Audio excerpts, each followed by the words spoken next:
Hello students, welcome to S2On. Myself Devrat Raj, pursuing MBBS from Institute of Medical Sciences, BHU Varanasi. मैं पिछले 5 साल से biology पढ़ा रहा हूँ और बायोलॉजी पढ़ाने का हमारा अप्रोच ये रहता है कि पहले हम चीज़ों को समझेंगे, उसके बाद उसको लंबे समय तक याद रखते हैं।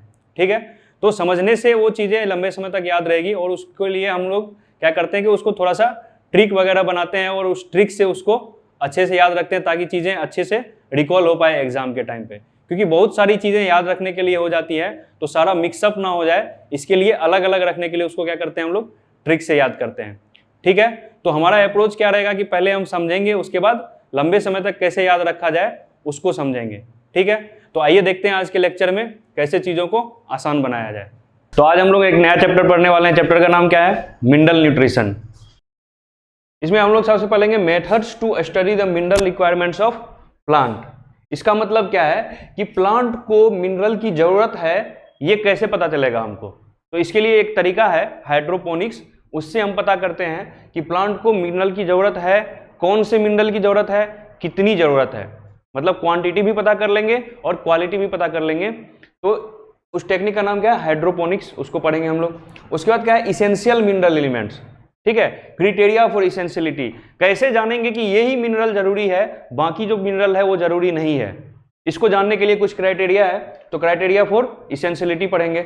उसके बाद हम लोग क्या पढ़ेंगे? Mechanism of absorption of elements. ये हम लोग ऑलरेडी पढ़ चुके हैं एपोप्लास्ट पाथवे और सिम्प्लास्ट पाथवे से। एपोप्लास्ट पाथवे और सिम्प्लास्ट पाथवे से वाटर जैसे एब्जॉर्ब होता है, उसी तरह से मिनरल भी एब्जॉर्ब होता है वाटर के साथ ही। ठीक है, तो ये हम लोग ऑलरेडी पढ़ चुके हैं ट्रांसपोर्ट इन प्लांट में। उसके बाद बात करते हैं ट्रांसलोकेशन ऑफ सॉल्यूट, ये भी पढ़ चुके हैं। एक बार एब्जॉर्ब हो गया तो वो ट्रांसपोर्ट कैसे होगा? जाइलम से, तो ये भी हम लोग पढ़ चुके हैं ट्रांसपोर्ट इन प्लांट में।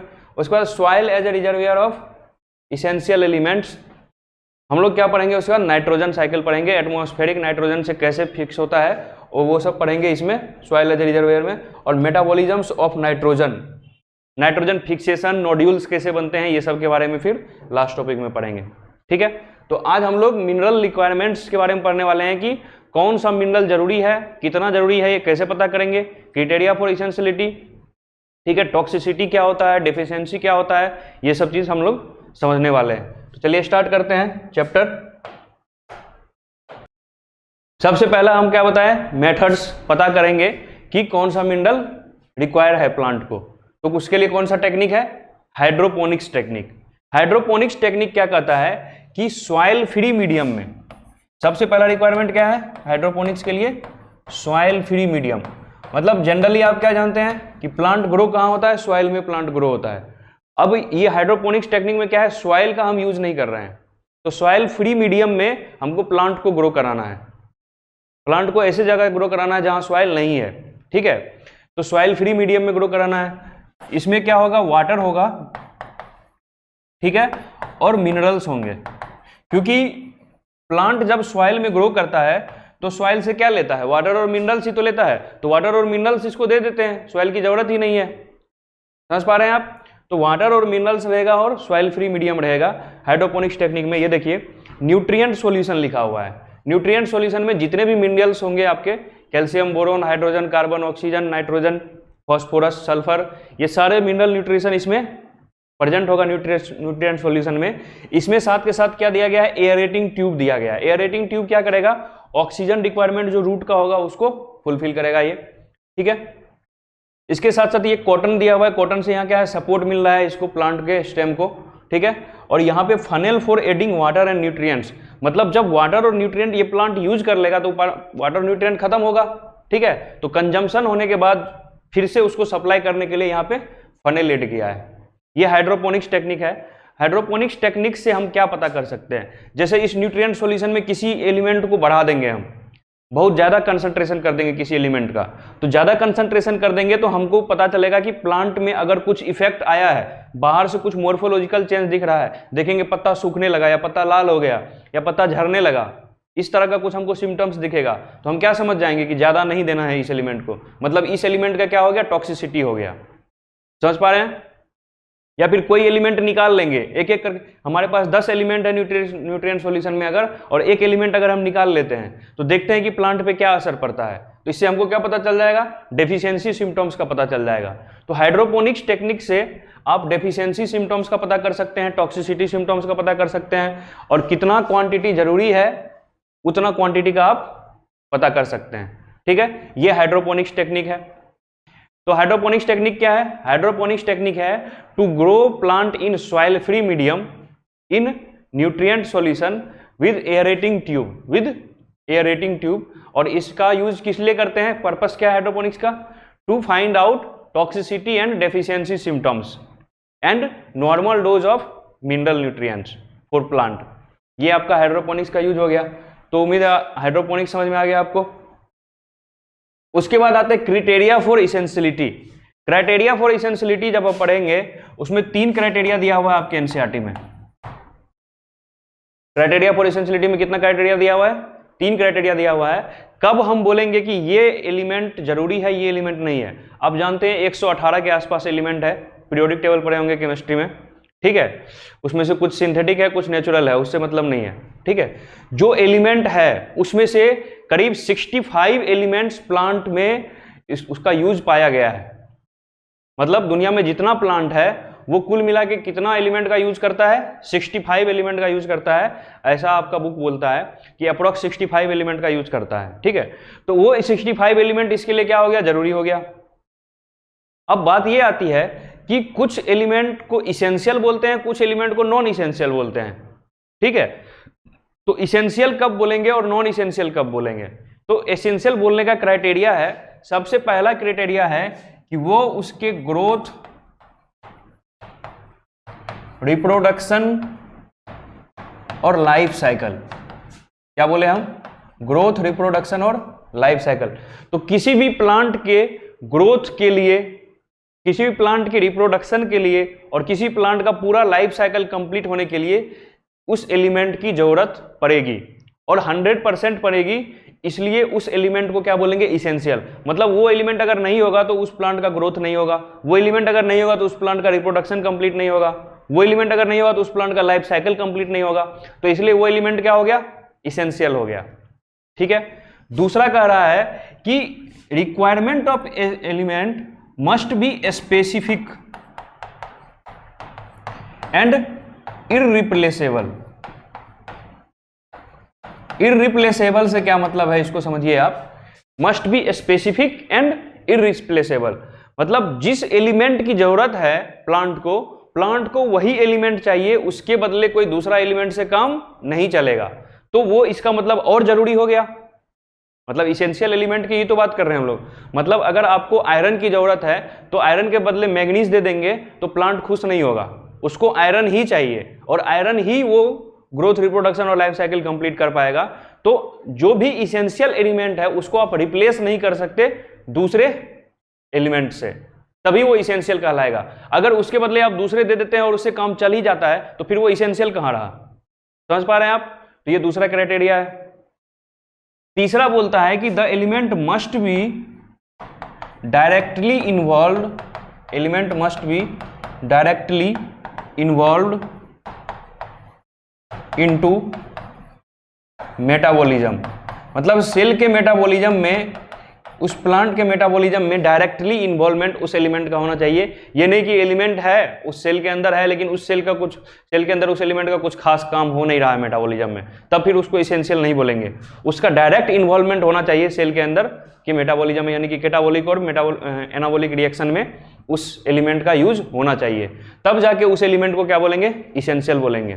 ठीक है, तो ये तीनों क्राइटेरिया अगर फुलफिल कर रहा है तो वो एलिमेंट क्या हो जाएगा? इसेंशियल हो जाएगा। क्लियर है यहां तक आपको? क्राइटेरिया फॉर इसेंशियलिटी पढ़ लिया आप लोग। अब क्राइटेरिया फॉर इसेंशियलिटी, अगर ये तीनों क्राइटेरिया फुल कर रहा है तो क्या बोल देंगे? इसेंशियल, और फुलफिल नहीं कर रहा है तो क्या बोल देंगे? Non essential. तो पूरे एलिमेंट को कितने पार्ट में बांटा? Essential element and non essential element. अब प्लांट में जो भी इसेंशियल एलिमेंट है, जो भी इसेंशियल एलिमेंट है, इसेंशियल एलिमेंट को 2 कैटेगरी में डिवाइड किया गया है।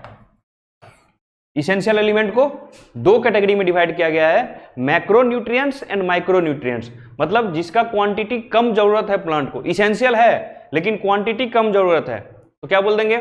Micro nutrients. और इसेंशियल है लेकिन ज्यादा क्वांटिटी चाहिए तो क्या बोल देंगे? Macro nutrients. समझ पा रहे हैं आप?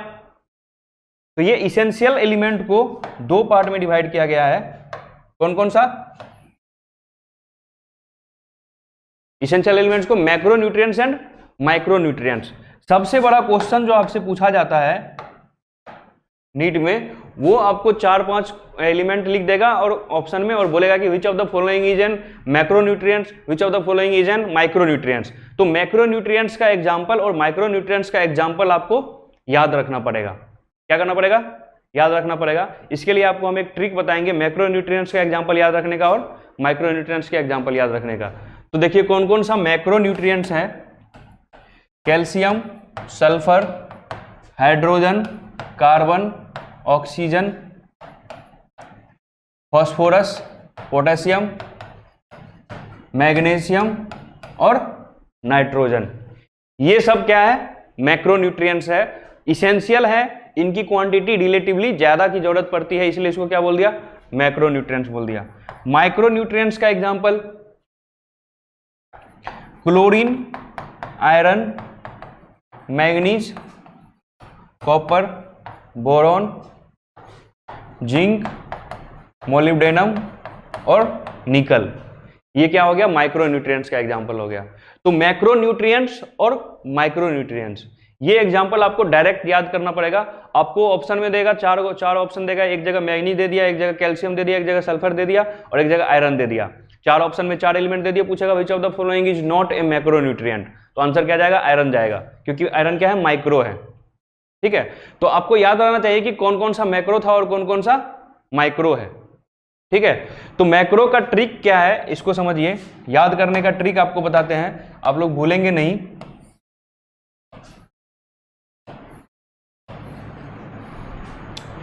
मैक्रो का मतलब क्या हो गया? बड़ा, लार्ज साइज। मैक्रो का मतलब क्या हो गया? बड़ा, लार्ज। और माइक्रो का क्या मतलब होता है? छोटा, नन्हा सा। होता है कि नहीं होता है? तो दो लड़का है, एक बड़ा लड़का एक छोटा लड़का है, तो हम पहले बड़ा लड़का का बात करेंगे। समझ में आ रहा है? तो इस ट्रिक को ध्यान से समझिए, आपको मैक्रो न्यूट्रिएंट्स और माइक्रो न्यूट्रिएंट्स याद हो जाएगा अच्छे से। ठीक है, तो हम बात कर रहे हैं बड़े लड़का की। ठीक है, तो एक लड़का है जो बड़ा हो चुका है और अपना कमाता खाता है। ठीक है, वो क्या किया है? वो कैश दे रहा है। क्या कर रहा है? कैश। कैश कमा रहा है कि नहीं कमा रहा है? वो कैश कमा रहा है, बड़ा लड़का है, कमाता है। ठीक है, तो कैश कमा रहा है। उसको कोक बहुत पसंद है। क्या पसंद है? कोक। तो कोक जानते हैं आप, कार्बन मोनोडाइऑक्साइड। ये क्या हो गया? कोक। CO ही लिखते हैं कोक को। तो CO में कार्बन और ऑक्सीजन आ गया कि नहीं आ गया कोक में? ठीक है, तो उसको कोक बहुत पसंद है, तो वो कैश देके कोक खरीदता है। और कैश देके कोक खरीदा, उसके बाद उसको पी के क्या हो गया? मगन हो गया। पी के क्या हो गया? मगन हो गया। मगन मतलब Mg। ये हो गया Mg और ये हो गया N, नाइट्रोजन। इससे क्या होगा कि आप जैसे याद रखेंगे कि जैसे आपसे पूछेगा मैक्रो न्यूट्रिएंट्स, आप तुरंत याद करेंगे बड़ा लड़का। बड़ा लड़का क्या करता था? कैश, कोक पी के मगन। कैश दिया और कोक पी के मगन है, तो कैश में क्या क्या आ जाएगा? Ca मतलब कैल्शियम, S मतलब सल्फर, H मतलब हाइड्रोजन। ठीक है, कोक में क्या आ गया? कार्बन और ऑक्सीजन। पीके में क्या आ गया? P और K, यानी कि फास्फोरस और पोटेशियम। और मगन में क्या आ जाएगा? मैग्नीशियम और नाइट्रोजन। ठीक है, तो ये सब क्या है? मैक्रो न्यूट्रिएंट्स के एग्जांपल है, ये आपसे पूछा जाएगा। जैसे ही मैक्रो न्यूट्रिएंट्स को पूछेगा आप याद करेंगे बड़ा लड़का। बड़ा लड़का क्या करता था? कैश देता था, कोक पी के मगन रहता था। ठीक है, उसके बाद नेक्स्ट हमारा क्या है? Micro nutrients. तो माइक्रो न्यूट्रिएंट्स में छोटा लड़का होगा कि नहीं होगा? मैक्रो बड़ा है तो माइक्रो क्या होगा? छोटा, नन्हा सा। अभी अभी जन्म लिया है उसका, अभी अभी क्या हुआ है? उसका बर्थ हुआ है, जन्म लिया है। तो अभी अभी जन्म लिया है एक, ये जो बड़ा लड़का है ये कैश कमाता है, कोक पी के मगन रहता है। इसके घर में एक और छोटा लड़का जन्म लिया, तो वो क्या होगा? माइक्रो होगा कि मैक्रो होगा? वो माइक्रो होगा। ठीक है, तो माइक्रो के बारे में बोल रहा है। Cl मतलब कल, Fe का मतलब फिर। और उस छोटे लड़के का नाम क्या है? उस छोटे लड़के का नाम है मनकूब। क्या नाम है? मनकूब। ठीक है, ये हो गया जन, ये हो गया मो, ये हो गया नी। मतलब क्या हो गया? कल फिर मनकूब जन्मोनी। तो जो बड़ा लड़का है उस बड़े लड़के के घर में कौन जन्म लिया है? छोटा लड़का। तो उसका ट्रिक क्या है? कल फिर मनकूब जन्मोनी। कल मतलब Cl, कल मतलब क्या याद रखेंगे? Cl, फिर मतलब Fe। मनकूब, मनकूब में मन Mn हो जाएगा मैग्नीज, कू क्या हो जाएगा? कॉपर, ठीक है, और बी क्या हो जाएगा? बोरॉन, ठीक है। और जन्मोनी में Zn, Mo और Ni। ये समझ में आ रहा है आपको? तो मैक्रोन्यूट्रिएंट्स और माइक्रोन्यूट्रिएंट्स का एग्जांपल सबसे ज्यादा इंपॉर्टेंट क्वेश्चन है किस चीज के लिए? नीट के लिए। इस पूरे चैप्टर में सबसे इंपॉर्टेंट क्वेश्चन यही है कि कौन कौन सा मैक्रोन्यूट्रिएंट है और कौन कौन सा माइक्रोन्यूट्रिएंट है, आपको ये याद होना चाहिए और हर हाल में याद होना चाहिए, ठीक है। तो इसके लिए आपको हम ट्रिक बता दिए और इस ट्रिक से आपको ये सारा एलिमेंट याद रहेगा, मैक्रोन्यूट्रिएंट्स और माइक्रोन्यूट्रिएंट। इसके बाद आपसे जो नेक्स्ट क्वेश्चन आएगा वो नेक्स्ट क्वेश्चन आएगा कि इन सारे एलिमेंट्स का फंक्शन क्या है। तो जब आप एनसीईआरटी पढ़ेंगे तो सारे एलिमेंट का फंक्शन दे रखा है। जैसे कैल्शियम, कुछ फंक्शन आप पहले से जानते होंगे। आप जब सेल पढ़े थे, सेल वाल पढ़े थे, तो सेल वाल में आपको क्या बताया था? कैल्शियम और मैग्नीशियम पेक्टेट से क्या बनता है? मिडिल लेमिला बनता है। तो आप कैल्शियम का फंक्शन क्या बता सकते हैं? मिडिल लेमिला फॉर्मेशन या सेल वाल फॉर्मेशन। क्या बता सकते हैं? कैल्शियम का function cell wall formation. Sulphur आप जानते हैं 16 amino acid, methionine amino acid में सल्फर होता है, तो बोल सकते हैं कि अमीनो एसिड का कंपोनेंट होता है ये सल्फर। तो अमीनो एसिड रहेगा तो प्रोटीन बनेगा, और प्रोटीन बनेगा तो सेल में एंजाइम बनेंगे, ठीक है। तो सेल में सल्फर का रोल हो गया कि नहीं हो गया? उसी तरह से हाइड्रोजन, कार्बन और ऑक्सीजन। कार्बन डाइऑक्साइड चाहिए सेल को, H2O चाहिए सेल को, पानी चाहिए, तो हाइड्रोजन, कार्बन और ऑक्सीजन तो चाहिए ही चाहिए। क्या रोल है इसका आप समझ गए। इसके अलावा फॉस्फोरस, ठीक है, तो फॉस्फोरस जो होता है डीएनए का एलिमेंट होता है। आपको हम कल बताए थे बायोमोलिक्यूल वाले चैप्टर में कि डीएनए में क्या होता है? न्यूक्लियोसाइड होता है और फॉस्फेट होता है। फॉस्फेट होता है तो फॉस्फोरस जरूरी है कि नहीं है? डीएनए के लिए जरूरी है। पोटेशियम, पोटेशियम जब आपको एस्टोमाटल ओपनिंग और क्लोजिंग थ्योरी पढ़ेंगे आप, तो उसमें बताया जाता है कि एस्टोमाटा के ओपनिंग और क्लोजिंग के लिए पोटेशियम की जरूरत पड़ती है। या फिर एक चीज और बोल सकते हैं कि कैटायन एनायन बैलेंस करने के लिए सेल में पोटेशियम की जरूरत पड़ती है। कहने का मतलब एक सेल है, सेल के अंदर अगर कोई एसिड प्रोडक्शन हुआ तो H+ बढ़ा, H+ बढ़ा तो एसिडिक हो गया वो। अगर सेल का इन्वायरमेंट एसिडिक हो जाएगा तो वो टॉक्सिक हो जाएगा, एंजाइम काम नहीं कर पाएंगे बेसिक मीडियम वाले। तो वो क्या करता है सेल कि H+ बाहर भेज देता है और उसके बदले में K+ अंदर ले लेता है। तो उससे क्या होता है कि कैटायन एनायन बैलेंस हो जाता है। H+ यहाँ पे दिक्कत कर रहा था तो H+ को बाहर भेज दिया, बाहर भी पॉजिटिव चार्ज बैलेंस करना है तो H+ को बाहर भेज दिया और K+ अंदर ले आया। तो K+ से अब सेल को कोई दिक्कत नहीं है और बाहर भी चार्ज बैलेंस हो गया और अंदर भी चार्ज बैलेंस हो गया।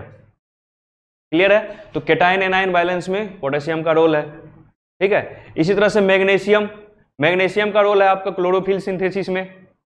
इसके अलावा मैग्नीशियम और भी एंजाइम का एक्टिवेटर होता है। नाइट्रोजन, नाइट्रोजन आपको पता है नाइट्रोजिनस बेस डीएनए बनाने में नाइट्रोजिनस बेस का रोल है। इसके अलावा अमीनो एसिड में अमीनो ग्रुप होता है जो कि नाइट्रोजन से बना होता है, तो नाइट्रोजन का ये रोल हो गया। इसी तरह से आपको बाकी सारे का रोल, क्लोरीन का रोल स्प्लिटिंग ऑफ वाटर में होता है जब क्लोरोफिल होता है सिंथेसिस, क्लोरोफिल जो है बनता है, ठीक है। तो जो फोटोसिंथेसिस होता है, फोटोसिंथेसिस में स्प्लिटिंग ऑफ वाटर जब H2O मॉलिक्यूल टूटता है तो उसके लिए क्लोरीन की जरूरत होती है, ठीक है।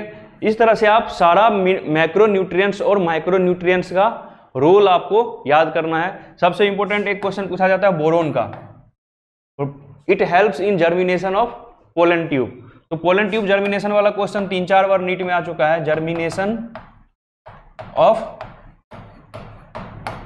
Pollen tube. तो बोरोन का रोल आपको याद रखना है, बाकी किसी का रोल याद रहे ना रहे, बोरोन का रोल तो हर हाल में आपको याद रखना है क्योंकि 2-3 बार क्वेश्चन आ चुका है, ठीक है। It helps in germination of pollen tube.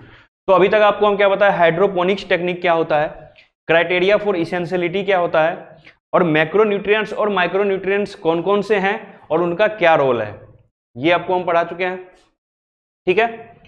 इसके बाद नेक्स्ट देखिए, नेक्स्ट है हमारा deficiency symptoms of elements, deficiency symptoms of elements, और उसके बाद है टॉक्सिसिटी। तो डेफिशिएंसी सिम्टम्स क्या होता है, टॉक्सिसिटी क्या होता है, दोनों को समझते हैं, ठीक है। तो अभी आपको हम बताए थे हाइड्रोपोनिक्स बताते समय कि डेफिशिएंसी सिम्टम्स क्या होता है कि कोई एलिमेंट निकाल लीजिए उसका कंसंट्रेशन कम कर दीजिए और देखिए कि उससे क्या चेंज आता है, प्लांट की मॉर्फोलॉजिकल चेंजेस क्या आते हैं, वही हमारा क्या हो जाएगा, डेफिशिएंसी सिम्टम्स हो जाएगा। और टॉक्सिसिटी सिम्टम्स क्या होता है, टॉक्सिसिटी का डेफिनेशन है कि किसी भी एलिमेंट का कंसंट्रेशन इतना हो जाए कि उससे क्या हो जाए, प्लांट के टिश्यू का ड्राई वेट जो है वो लेस 10% से ज्यादा कम हो जाए। कहने का मतलब अगर हम प्लांट हैं और हमारा 60 किलो वजन है, कितना वजन है, 60 किलो वजन है, तो हमारा वजन कितना कम हो जाएगा, 10% से ज्यादा, मतलब 6 किलो कम हो गया तो कितना हो गया, 54 किलो हो गया, 54। ठीक है, तो ऐसा एलिमेंट, जिस एलिमेंट का कंसंट्रेशन अगर हम बढ़ाते हैं एक फिक्स कंसंट्रेशन से, ठीक है, तो प्लांट को हर चीज जो है बैलेंस वे में चाहिए, हमारे बॉडी को भी चाहिए, हर लिविंग ऑर्गेनिज्म को कोई भी चीज बैलेंस वे में चाहिए होता है, ना ज्यादा चाहिए होता है ना कम चाहिए होता है। ज्यादा दे देंगे तो क्या हो जाएगा, टॉक्सिसिटी, कम दे देंगे तो क्या हो जाएगा, डेफिशिएंसी। ठीक है, तो ज्यादा अगर देते हैं तो कब बोलेंगे कि ज्यादा हो गया, जब बॉडी वेट, जब टिश्यू वेट, ड्राई वेट कितना से ज्यादा कम हो जाए, 10% से ज्यादा कम हो जाए। ठीक है, तब बोलेंगे क्या हो गया, टॉक्सिसिटी हो गया। तो यहां हम टॉक्सिसिटी ऑफ माइक्रोन्यूट्रिएंट्स में लिखते हैं loss of dry weight more than 10%, तब इसको क्या बोलेंगे हम, टॉक्सिसिटी बोलेंगे। डेफिशिएंसी में आपको जैसे क्लोरोसिस हो गया, क्लोरोसिस, या फिर बोलेंगे नेक्रोसिस हो गया। ठीक है, या फिर बोलेंगे इनहिबिशन ऑफ सेल डिवीजन। ये तीन चीज मेनली आपके एनसीईआरटी में दिया हुआ है और आपसे पूछा जाता है नीट में भी, सेल डिवीजन।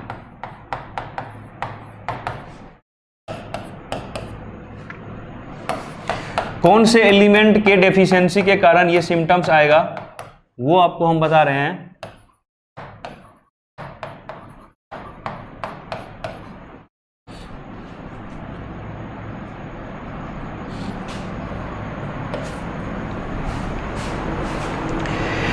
डेफिशिएंसी सिम्टम्स पढ़ने के लिए आपको बता रहे हैं क्लोरोसिस क्या होता है। तो क्लोरोसिस क्या होता है कि yellowing of leaves due to deficiency of chlorophyll. Chlorosis क्या होता है, yellowing of leaf due to deficiency of chlorophyll. Yellowing of leaf किसी और चीज के कारण से भी हो सकता है, लेकिन अगर क्लोरोफिल के डेफिशिएंसी के कारण हो रहा है तब उसको क्या बोलेंगे, क्लोरोसिस बोलेंगे।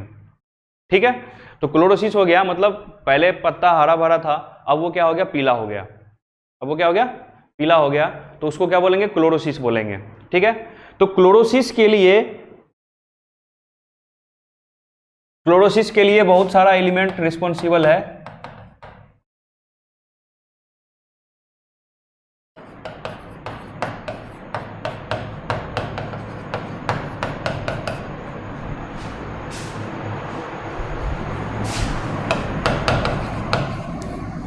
क्लोरोसिस के लिए इतना एलिमेंट रिस्पॉन्सिबल है, मतलब इन सारे एलिमेंट का डेफिशिएंसी हो जाएगा। अगर मिनिमम कंसंट्रेशन जो रिक्वायर्ड है उससे कम देंगे अगर ये सारा एलिमेंट, तो क्या हो जाएगा, क्लोरोसिस हो जाएगा। उसी तरह से ये सारा एलिमेंट अगर जितना रिक्वायर्ड है उससे कम देंगे तो क्या हो जाएगा, नेक्रोसिस हो जाएगा। नेक्रोसिस क्या होता है, cell death, tissue death. Cell death, tissue death का मतलब क्या हो गया कि अगर जो सेल है, प्लांट का जो सेल है, उस सेल को जिंदा रहने के लिए जो मिनिमम कंसंट्रेशन है कैल्शियम, कॉपर, मैग्नीशियम और पोटेशियम का, उससे अगर कम मिलता है सेल को, तो सेल का क्या हो जाएगा, डेथ हो जाएगा, और इसी को क्या बोलते हैं, नेक्रोसिस बोलते हैं। तो ये डेफिशिएंसी सिम्टम्स में आया। इसके अलावा क्या है, inhibition of cell division. Sulphur, potassium, molybdenum और नाइट्रोजन का अगर मिनिमम कंसंट्रेशन से कम मिलता है सेल को, तो सेल डिवाइड नहीं कर पाएगा, एक सेल से दूसरा सेल नहीं बन पाएगा, सेल का डिवीजन क्या हो जाएगा, इनहिबिट हो जाएगा।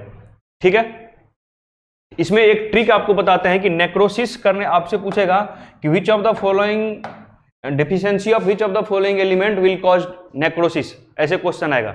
देखिए मिनरल न्यूट्रिशन में क्वेश्चन हम आपको नहीं कराए हैं, ट्रांसपोर्ट वाले में क्वेश्चन आपको हम लिख के नहीं कराए अलग से पीपीटी में, साथ के साथ क्वेश्चन हम डिस्कस करते हुए जा रहे हैं, तो आप लोग इस क्वेश्चन को साथ के साथ लिख सकते हैं या फिर ध्यान से सुनिएगा तो आपको याद रह जाएगा। ठीक है, तो क्वेश्चन पूछेगा आपसे कि deficiency of which of the following element will cause necrosis। ठीक है, तो इसमें आपको क्या क्या ऑप्शन है, कैल्शियम, कॉपर, मैग्नीशियम और पोटेशियम। इसका ट्रिक क्या है ये समझिए। इसका ट्रिक है, एक काकू है, कौन है, काकू, अंकल जी हैं काकू।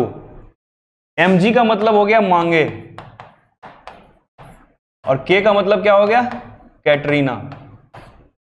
ठीक है, तो ये क्या बोलता है, ट्रिक बोलता है कि काकू मांगे कैटरीना। अगर काकू जो है वो क्या मांग रहा है, कैटरीना मांग रहा है, और काकू को अगर कैटरीना नहीं मिलेगा तो क्या हो जाएगा, नेक्रोसिस। और नेक्रोसिस क्या होता है, सेल डेथ।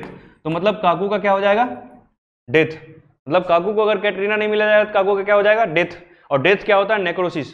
तो इससे आपको क्या याद रहेगा कि नेक्रोसिस में काकू मांगे कैटरीना, इन चारों एलिमेंट का क्या होता है, डेफिशिएंसी होता है। काकू में क्या क्या आ जाएगा, कैल्शियम और कॉपर, मांगे में क्या आ जाएगा, मैग्नीशियम, और के का मतलब क्या हो जाएगा, कैटरीना का के। तो नेक्रोसिस अच्छे से याद रखिएगा, नेक्रोसिस से क्वेश्चन पूछा जाता है कि कौन कौन सा एलिमेंट का डेफिशिएंसी से नेक्रोसिस होता है।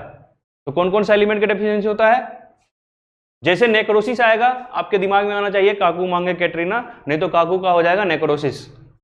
ठीक है, तो नेक्रोसिस क्या होता है, सेल डेथ या टिश्यू डेथ। ठीक है, और कैल्शियम, कॉपर, मैग्नीशियम और के फॉर कैटरीना, के फॉर पोटेशियम। ठीक है, ये आपको ध्यान में रहना चाहिए। तो टॉक्सिसिटी और डेफिशिएंसी सिम्टम्स हम लोग पढ़ लिए। इसके बाद हमारा नेक्स्ट टॉपिक है metabolism of nitrogen. Next topic क्या है, metabolism of nitrogen. Metabolism of nitrogen में ध्यान से सोचिए, नाइट्रोजन एक आपको कहां कहां से मिल सकता है, पूरे अर्थ में, पूरे एनवायरनमेंट में कहां कहां नाइट्रोजन हो सकता है। क्या आपके बॉडी में नाइट्रोजन है, हाँ है, क्योंकि नाइट्रोजन से अमीनो एसिड बनता है, और अमीनो एसिड तो आपके बॉडी में है ही सही। ठीक है, नाइट्रोजन मेटाबॉलिज्म समझेंगे। पहला क्वेश्चन आपसे ये पूछेगा कि प्लांट नाइट्रोजन किस फॉर्म में एब्जॉर्ब करता है, प्लांट नाइट्रोजन किस फॉर्म में एब्जॉर्ब करता है। तो आंसर हो सकता है nitrite NO2 minus, nitrate NO3 minus, NH4 plus ammonium. इन सारे फॉर्म में प्लांट नाइट्रोजन को एब्जॉर्ब कर सकता है। मेनली नाइट्रेट के फॉर्म में करता है, मेनली किस फॉर्म में करता है, नाइट्रेट के फॉर्म में प्लांट एब्जॉर्ब करता है नाइट्रोजन। उसी तरह से बाकी क्वेश्चन भी आपसे पूछा जाता है, कैल्शियम किस फॉर्म में करेगा, तो कैल्शियम +2 फॉर्म में करेगा। मैग्नीशियम किस फॉर्म में करेगा, मैग्नीशियम +2 फॉर्म में करेगा। समझ पा रहे हैं आप। बोरोन का इसलिए पूछा जाता है क्योंकि बोरोन का थोड़ा टफ है, लोग सोच नहीं पाते। बोरोन का होता है BO3-3 या फिर B4O7-, BO3-3, या फिर किस फॉर्म में करेगा, बोरेट के फॉर्म में B4O7-। ठीक है, बोरेट के फॉर्म में करता है। तो ये आपसे पूछा जाता है कि किस फॉर्म में वो एब्जॉर्ब करेगा, ये आपको ध्यान रखना है। Absorbable form of mineral nutrients, ये एक तो क्वेश्चन हो गया। इसके अलावा हम लोग बात कर रहे हैं अब नाइट्रोजन मेटाबॉलिज्म। नाइट्रोजन कहाँ होगा, आपके बॉडी में है, हाँ है। प्लांट के अंदर नाइट्रोजन है क्या, हाँ है, क्योंकि प्लांट के अंदर भी सेल है, प्लांट के अंदर भी प्रोटीन है, प्रोटीन बनने के लिए अमीनो एसिड चाहिए, अमीनो एसिड के लिए नाइट्रोजन चाहिए। प्लांट के अंदर भी डीएनए है, डीएनए बनने के लिए नाइट्रोजनस बेस चाहिए, और नाइट्रोजन बेस के लिए नाइट्रोजन चाहिए। ठीक है, तो प्लांट के अंदर भी नाइट्रोजन है, एनिमल के अंदर भी नाइट्रोजन है। अब सोचिए, क्या एयर में, एटमॉस्फेयर में नाइट्रोजन है क्या, हाँ है। क्यों, आप जानते हैं 78% तो नाइट्रोजन होता है, 21% ऑक्सीजन होता है, बाकी में बाकी सारे एलिमेंट होते हैं। ये जानते हैं आप एयर का कंपोजिशन, एटमॉस्फेरिक एयर का कंपोजिशन बचपन से पढ़ते आ रहे हैं। तो मतलब एयर में नाइट्रोजन है, प्लांट में नाइट्रोजन है, एनिमल में नाइट्रोजन है। अब बताइए सॉइल में नाइट्रोजन है क्या, 100% सॉइल में नाइट्रोजन होगा, क्योंकि प्लांट जो मिनरल न्यूट्रिएंट एब्जॉर्ब करता है रूट से, वाटर और मिनरल, उसमें नाइट्रोजन भी आता है। तो सॉइल में भी नाइट्रोजन होता है। जहां सॉइल में नाइट्रोजन कम है वहीं तो हम लोग किसका यूज करते हैं, फर्टिलाइजर का यूज करते हैं, सिंथेटिक फर्टिलाइजर का। पोटास देते हैं, NPK, यूरिया। यूरिया क्या है, नाइट्रोजनस कंपाउंड, NH2CO NH2। तो यूरिया का क्यों देते हैं, क्योंकि प्लांट के नाइट्रोजन रिक्वायरमेंट को पूरा करने के लिए। ठीक है, तो मतलब सॉइल में भी नाइट्रोजन है। तो 4 जगह नाइट्रोजन है मेनली, कहां कहां है, एटमॉस्फेयर में है, प्लांट में है, एनिमल में है और सॉइल में है। अब नाइट्रोजन साइकिल कहां से शुरू होगा, ये देखिए। सबसे पहले हम बोलते हैं कि सॉइल का नाइट्रोजन पूल है, क्या है ये, यहां लिखा हुआ है सॉइल नाइट्रोजन पूल। तो सॉइल के अंदर नाइट्रोजन है, सॉइल से नाइट्रोजन कौन ले सकता है? प्लांट लेगा। कौन ले सकता है? प्लांट। तो सॉइल से अपटेक हो गया प्लांट, प्लांट बायोमास में चला गया। धरती पे जितना प्लांट है उन सारे प्लांट को क्या बोल दिया? Plant biomass. उसके अंदर नाइट्रोजन आ गया। अब प्लांट में से एक फ्रूट खाए हम, एक सेब खाए हम या एक आम खाए हम, तो प्लांट से, प्लांट प्रोडक्ट से हमारे अंदर नाइट्रोजन आ गया कि नहीं आ गया? से एप्पल के अंदर नाइट्रोजन होगा, सेब के अंदर नाइट्रोजन होगा, बनाना के अंदर नाइट्रोजन होगा। जो भी चीज हम खा रहे हैं, वेजिटेबल और फ्रूट्स, वो क्या है? उसके अंदर नाइट्रोजन होगा। तो प्लांट का नाइट्रोजन आ गया हमारे पास कैसे? एनिमल बायोमास में। कहां आ गया? एनिमल बायोमास में। क्लियर है? तो प्लांट में नाइट्रोजन आया, प्लांट से कहां आ गया? एनिमल में नाइट्रोजन। अब प्लांट भी मरेगा एक दिन और एनिमल भी मरेगा एक दिन। एक ना एक दिन तो मरेगा, प्लांट सूख जाएगा, वो मिल जाएगा मिट्टी में, और एनिमल भी एक दिन, हम भी मरेंगे, कोई भी जानवर, गाय मरेगा, भैंस मरेगा, सब मर के एक दिन कहाँ मिल जाएगा? मिट्टी में। तो प्लांट भी मिल जाएगा मिट्टी में और एनिमल भी मिल जाएगा मिट्टी में, उसी को लिखा है डिकेइंग बायोमास। तो प्लांट का सारा नाइट्रोजन और एनिमल का सारा नाइट्रोजन कहां पहुंच गया? डिकेइंग बायोमास में। ठीक है, ये समझ में आ गया आपको? तो डिकेइंग बायोमास में पहुंच गया। डिकेइंग बायोमास से कहां पहुंच गया? प्लांट एक दिन मर के डिके किया और एनिमल भी एक दिन मर के डिके किया, सब सड़ गल के पहुंच गया कहां? फिर से वापस सॉइल में। वापस कहां पहुंच गया? सॉइल में। ठीक है, तो सॉइल से नाइट्रोजन निकला और वापस सॉइल में पहुंच गया कि नहीं पहुंच गया? एक तो ये साइकिल हो गया। ठीक है, अब दूसरा साइकिल की बात करते हैं। एटमॉस्फेयर में नाइट्रोजन है कि नहीं है? आप जानते हैं 78% नाइट्रोजन होता है एटमॉस्फेरिक एयर में। ठीक है, तो एटमॉस्फेयर का नाइट्रोजन कैसे सॉइल के अंदर आएगा? कौन लेके आएगा? तो उसके लिए 4 तरीका दिया हुआ है आपको: biological nitrogen fixation, industrial nitrogen fixation, electrical nitrogen fixation, और ये चौथा तरीका जो है डीनाइट्रिफिकेशन है, ये वापस एटमॉस्फेयर में जाने का प्रोसेस है। ठीक है, तो इसको समझिए, ये 3 तरीका से एटमॉस्फेरिक नाइट्रोजन सॉइल में आएगा, एक तरीका से एटमॉस्फेरिक नाइट्रोजन सॉइल से एटमॉस्फेयर में जाएगा। तो 3 आने का तरीका क्या है? सबसे पहला है बायोलॉजिकल नाइट्रोजन फिक्सेशन, मतलब कुछ बैक्टीरिया होते हैं जो एटमॉस्फेयर से नाइट्रोजन लिए और सॉइल में जाके रिलीज कर दिए, सॉइल में जाके रिलीज कर दिए या प्लांट के रूट के पास जाकर रिलीज कर दिए। ठीक है, तो वो बैक्टीरिया के कारण अगर एटमॉस्फेरिक नाइट्रोजन को सॉइल में फिक्स किया जा रहा है तो इसको बोलते हैं बायोलॉजिकल नाइट्रोजन फिक्सेशन, मतलब लिविंग ऑर्गेनिज्म के कारण किया जा रहा है। तो क्या हो गया? Biological nitrogen fixation. ठीक है, उसके बाद दूसरा कह रहा है industrial nitrogen fixation. Industrial nitrogen fixation क्या है? एक इंडस्ट्री है, फर्टिलाइजर बनाती है, उसने यूरिया बनाया, NH2CO NH2, यही फॉर्मूला होता है। उसने यूरिया बनाया और यूरिया को हम क्या कर दिए? प्लांट के लिए सॉइल में मिला दिए, जहां पे हम लोग प्लांटेशन कर रहे हैं वहां सॉइल में मिला दिए। तो इंडस्ट्री से कहां चला गया? यूरिया सॉइल में चला गया, तो ये इंडस्ट्रियल नाइट्रोजन फिक्सेशन हो गया कि नहीं हो गया? क्लियर है? तीसरा है electrical nitrogen fixation. Electrical nitrogen fixation क्या होता है? इलेक्ट्रिकल नाइट्रोजन फिक्सेशन होता है कि जो भी एयर में N2 है, नाइट्रोजन किस फॉर्म में होता है? नाइट्रोजन N2 मॉलिक्यूल के फॉर्म में होता है एयर में।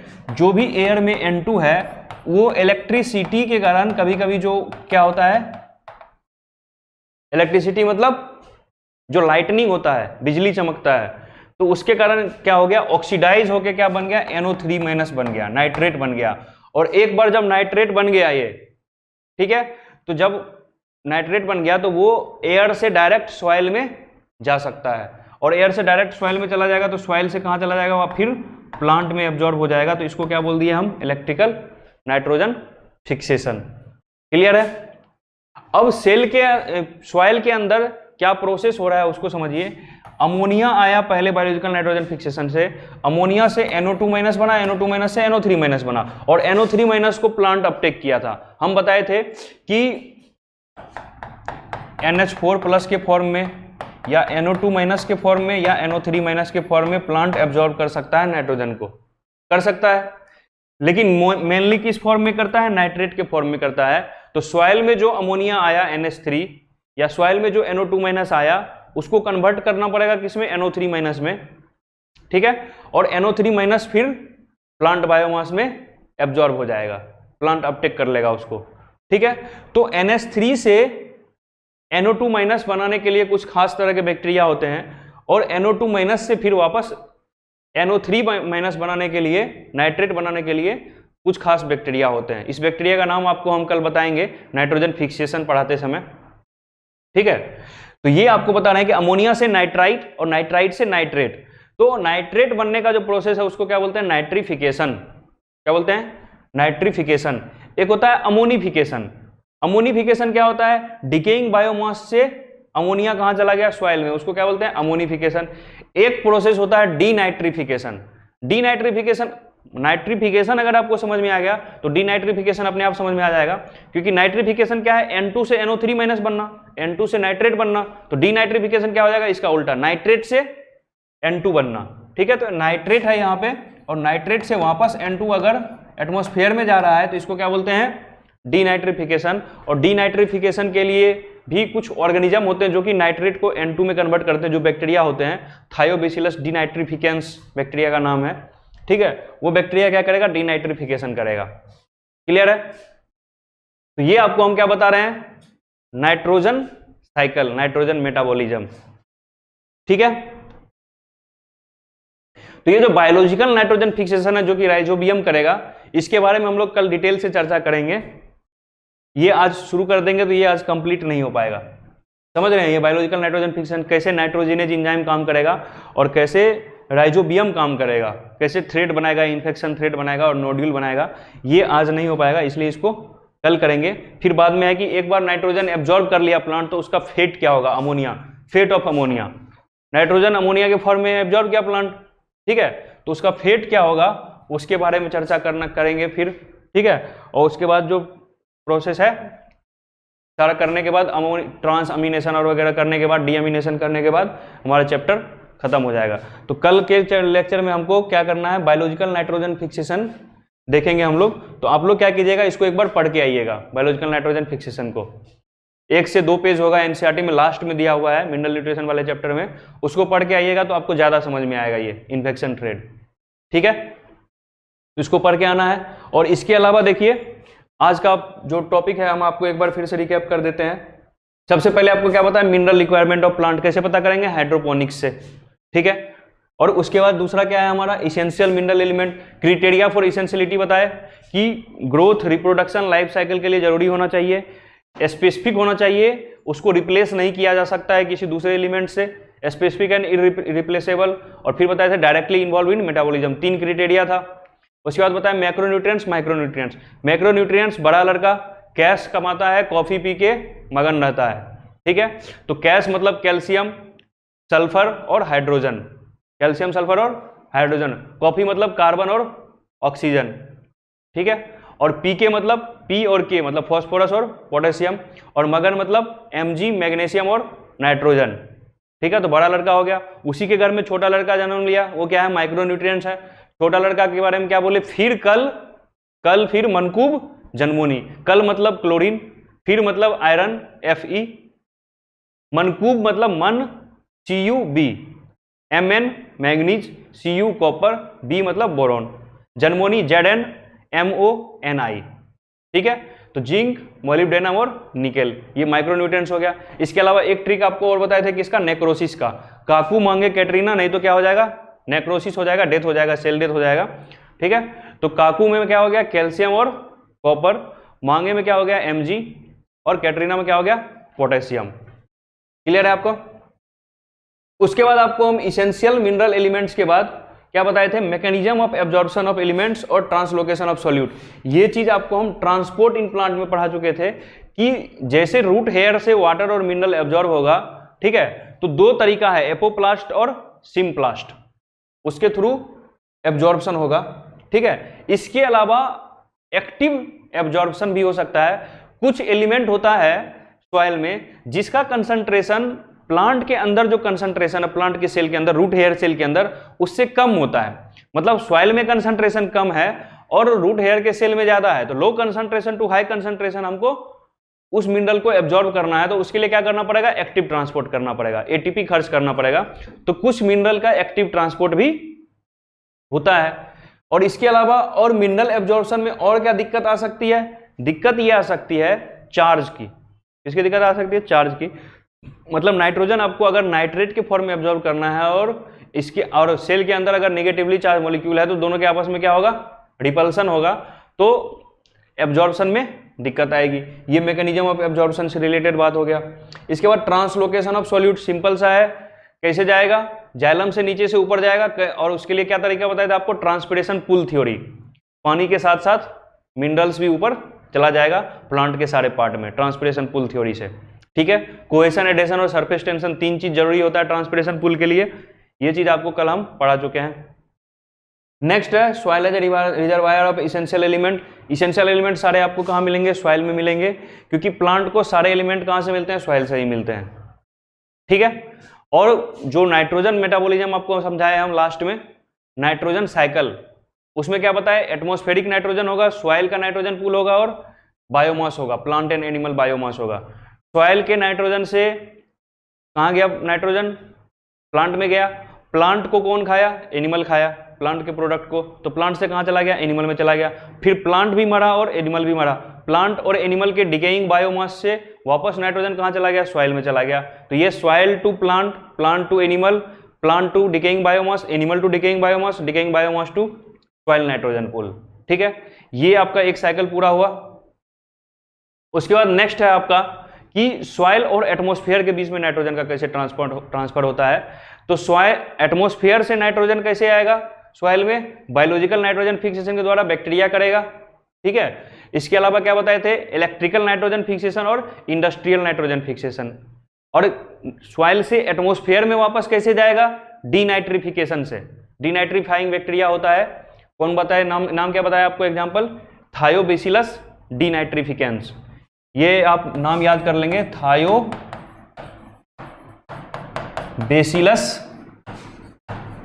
डीनाइट्रिफिकेंस। तो ये डीनाइट्रिफिकेशन कराएगा, सॉइल के अंदर जो भी नाइट्रोजन कंपाउंड है उसको N2 के फॉर्म में वापस एटमॉस्फेयर में रिलीज कर देगा ये। तो उम्मीद करते हैं आपको समझ में आया होगा आज का लेक्चर। धन्यवाद। On S2On study is always on. Concepts के बेहतर रियलाइजेशन के लिए S2On पर बने रहिए।